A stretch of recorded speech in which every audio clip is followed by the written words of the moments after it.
Aujourd'hui, je voulais vous donner 3 qualités qui me semblent vraiment importantes pour les infopreneurs. Et je vais essayer de vous donner des qualités qui sont originales. Parce que évidemment, le fait qu'il faut être tenace, persistant et travailler, vous le savez déjà. La première qualité que vous devez avoir, c'est le culot. Oui, le culot. Au début, on est tous tétanisés par le syndrome de l'imposteur. Qui suis-je pour raconter ma vie sur YouTube ?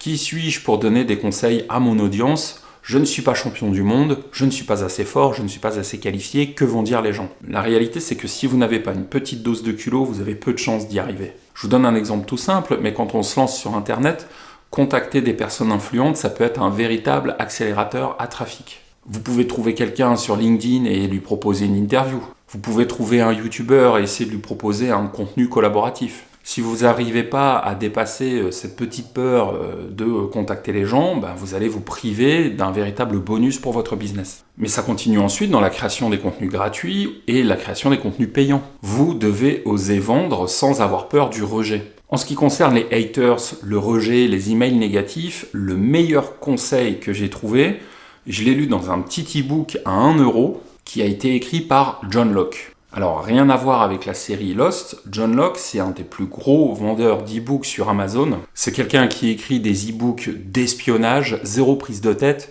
le genre de bouquin qu'on va lire sur la plage ou qu'on va lire dans le métro en allant au travail. Donc c'est certainement pas de la haute littérature, on va dire que c'est un peu du James Bond mais Wish. Eh bien, un jour, il a écrit un e-book sur comment j'ai vendu pour $1 million d'e-books, justement. Et c'est ce livre que j'ai lu. Et il expliquait un truc tout simple. Quelqu'un qui vous rejette, quelqu'un qui vous envoie un email de colère, quelqu'un qui laisse un commentaire malveillant, c'est simplement quelqu'un qui n'est pas dans la cible. Et il expliquait ça d'une façon très simple. Il disait, voilà, moi je fais des bouquins d'espionnage, pas de prise de tête. C'est certain que si quelqu'un pense acheter un livre d'espionnage ultra réaliste, ultra détaillé, il va être déçu. Donc il va mettre une note 1 ou 2 étoiles et laisser un mauvais commentaire. Mais en fait c'est pas grave parce que c'est simplement quelqu'un qui n'est pas dans ma cible.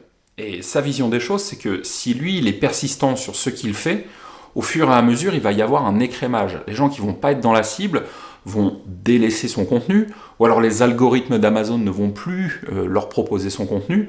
Et au final, les gens qui vont rester, ça sera vraiment les gens qui aiment lire ce genre de bouquins, ceux qui laissent les bonnes notes. Quand on a compris ça, on arrive vraiment à dépasser le syndrome de l'imposteur. Quelqu'un qui va vous allumer en commentaire, c'est simplement quelqu'un qui n'est pas dans votre cible. Je vous donne un exemple. Moi, j'ai écrit un e-book avec ChatGPT et je l'ai vendu 5 € à mon audience. Sur la page de vente et dans tous les emails, je précisais bien que je l'avais écrit avec l'intelligence artificielle.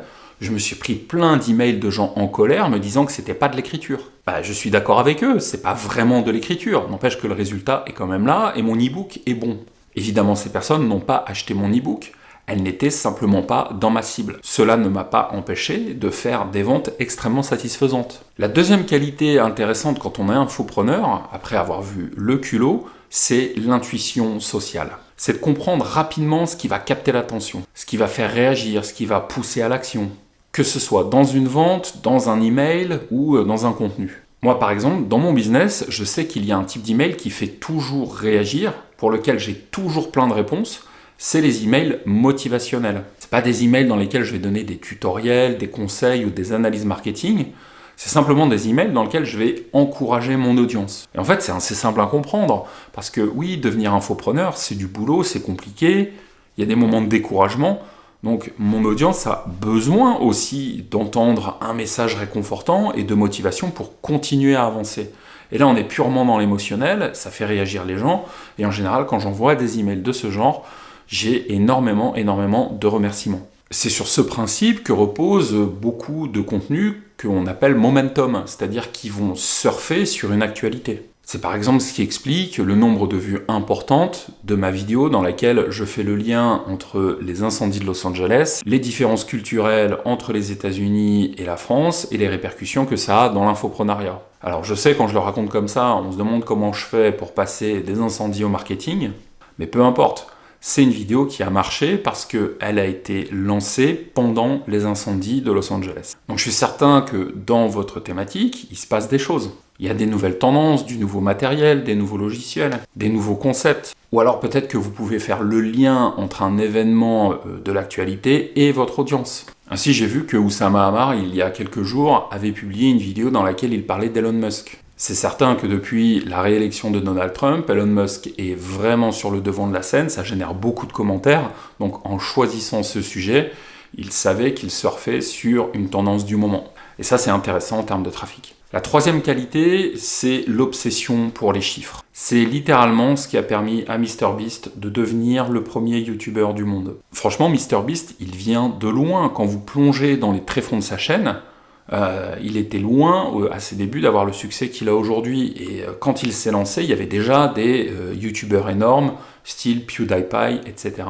Dans toutes les interviews que vous pouvez voir de MrBeast, il explique qu'il est un obsessionnel des données. Il a très vite compris l'importance de la rétention de l'audience dans les vidéos YouTube, et donc il a optimisé tous ses contenus pour que les gens restent scotchés le plus longtemps à chacune de ses vidéos. C'est aussi un des premiers à avoir compris l'importance des miniatures ultra travaillées. J'ai vu une interview dans laquelle il raconte qu'à ses débuts, il échangeait avec d'autres youtubeurs qui étaient des youtubeurs débutants comme lui, et qu'il passait des journées à essayer de trouver des astuces pour améliorer la rétention, des astuces de tournage, des astuces dans le storytelling, dans la manière de raconter la vidéo, et que c'est tout ce travail qui lui a donné son expertise en la matière et qui a fait progressivement s'emballer les algorithmes à chacune de ses nouvelles vidéos.